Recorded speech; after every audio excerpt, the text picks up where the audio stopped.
আপনাদের সেই একটা জানেন সাংবাদিকতা অত্যন্ত জীবন ঝুঁকিপূর্ণ হয়ে ওঠে, তাদের কল্যাণার্থে একটা ব্যাপক ফান্ড আপনাদের থাকা উচিত। সরকারের কাছ থেকেও আপনারা এই আলোকে ফান্ড জোগাড় করতে পারেন। আমি গতবার সিটি কর্পোরেশনের সিওর সাহেবের সঙ্গে একটা মিটিংয়ে ছিলাম। সিও সাহেবকে বলেছি এই সাংবাদিকের জন্য আপনারা কি করতে পারেন। হাইউড ছিল আমার সঙ্গে, হাইউডে বসে আমরা করব প্রসেস করার দায়িত্ব দেওয়া হয়েছে হাইউডকে। আপনারা ওনার কাছে যাবেন, ওখানে একটা ভালো অনুদান আপনারা পাবেন। এইভাবে আপনারা সাংবাদিকতা করতে হলে আপনাদের শক্তিশালী সংগঠন সৃষ্টি করতে হবে। আপনারা মোটেও শক্তিশালী না। আমি একজন সাংবাদিক ভাইকে বলছিলাম, এখানে উপস্থিত আছেন আপনারা, আমি তার নাম বলবো না, বলছিলাম যে ওই সন্ত্রাসীদের সম্পর্কে কেউ দেন না কেন, বাইরে ফেলবো, আমি বাঁচতে দেবো না। কথা বললাম আমার মাইরা ফেললে আপনি বাঁচাইবেন। 7 দিন পরে সত্যিকার সাংবাদিক মারা গেল। কি করবেন আপনারা? সাংবাদিকতার পেশা এত দুর্বল জানেন। যখন সেই সাংবাদিক ইয়েকে আদনান কি কাগজী যেন তুরস্কে বের হলো, তার জন্য সমস্ত পৃথিবী এক হয়ে গেল, পৃথিবী এক হয়ে গেল, প্রেসিডেন্ট ট্রাম্প সহ সবাই সাংবাদিকের পক্ষে ছিল। হ্যাঁ, সাংবাদিক এই সাংবাদিকরা আমার দেশে সাংবাদিক ভাইরা কি করেন আপনারা ভালোই আপনারা জানেন। দেখি সাগর রণির হত্যার কি হয়, আর এইটা আমাদের দায়িত্ব। আপনাদের সঙ্গে আমি আছি, যেখানে যা তদবির করতে বলবেন বলবো।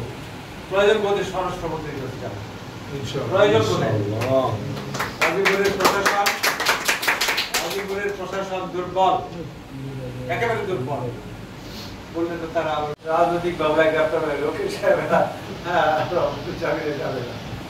আমার সঙ্গে এক তৎকালীন বাইরের সভাপতি একজন উকিল সাহেবের সঙ্গে রাজনৈতিক একটা বিরোধ চলছিল। আমরা অনেকটা তাদের সঙ্গে বিরোধে জড়িয়ে গেছিলাম। উকিল সাহেব মামলা দিলেন, মামলা দেওয়ার মধ্যে উকিল সব পাই না, উকিল সাহেবের পক্ষে সবাই। তখন আমার মামাতো ভাই একজন উকিল, ও ছোট্ট মোট্ট উকিল, একেবারে যদি আর একমাত্র তাকেই পাইলাম যে আমার জন্য জামিনের জন্য জামিন আবেদন করলো। মহামান্য আদালত আমাকে জানেন শুনেন আমি জামিন দিয়ে দেবো। উকিল সাহেবদের সেই ঐক্যটা যদি থাকে, তারা তেমনি ধরনের যদি একটা এত বড় অপরাধীর সম্পর্কে সংকল্পবদ্ধ থাকে, তাহলে এই হত্যাকারীরা জামিন চেষ্টা করে লাভ হবে না। দৃষ্টান্তমূলক শাস্তি তার হওয়া উচিত। আর এসপি সাহেব তার দায়িত্ব নিলেন, আমাদের কমিশনার সাহেব তার পরিবারের দায়িত্ব নিলেন। এটা কোনো কথা?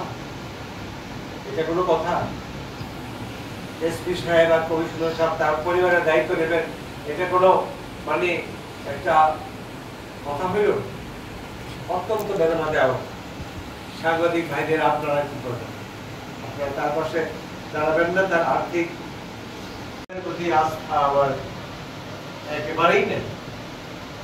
অথচ যে পুলিশ কি না পারে, পুলিশ পারে। পুলিশ কমিশনার বললো 24 ঘন্টার মধ্যে খুনিদের ধরবে, ধরছে। কিভাবে পারলো? সাংবাদিক ভাইয়েরা আপনাদের ঐক্য দিয়ে তাদেরকে যে চাপ সৃষ্টি করতে পেরেছেন, সেটা হলো কারণ। সাংবাদিক হত্যা না হলে কিন্তু এটা এই অবস্থায় হতো না। এই যে বড় দুঃখ আমার সাগর রণির কথায় এখনো স্মরণে লেগেছে। বলেন, এত বড় সাংবাদিক দম্পতির চার্জশিট নিয়ে তাদের বিচারের পর্যন্ত যেতেই পারলো না, শত শতবার তার চার্জশিটের তারিখ কোর্টে ফিরে যায়। এটার কারণটা, রহস্যটা আমি আজও বোধগম্য নয় আমার। আমি জানি না জাতির কি তারা বোধগম্য হয়েছেন, এর পিছনে কারা আছে, এই হত্যাকারীরা কোনো কুল কিনারা সুরাহা দেখতে পেলাম না।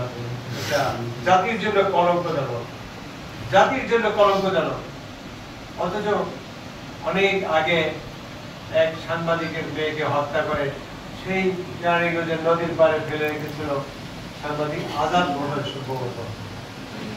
সেই সাংবাদিক, সেই হত্যাকারীকে, যে বাংলাদেশের সেরা ধনী ডক্টর মেহরুন্নেসার পুত্র, একমাত্র পুত্র, যে রাষ্ট্রপতি থেকে প্রধান,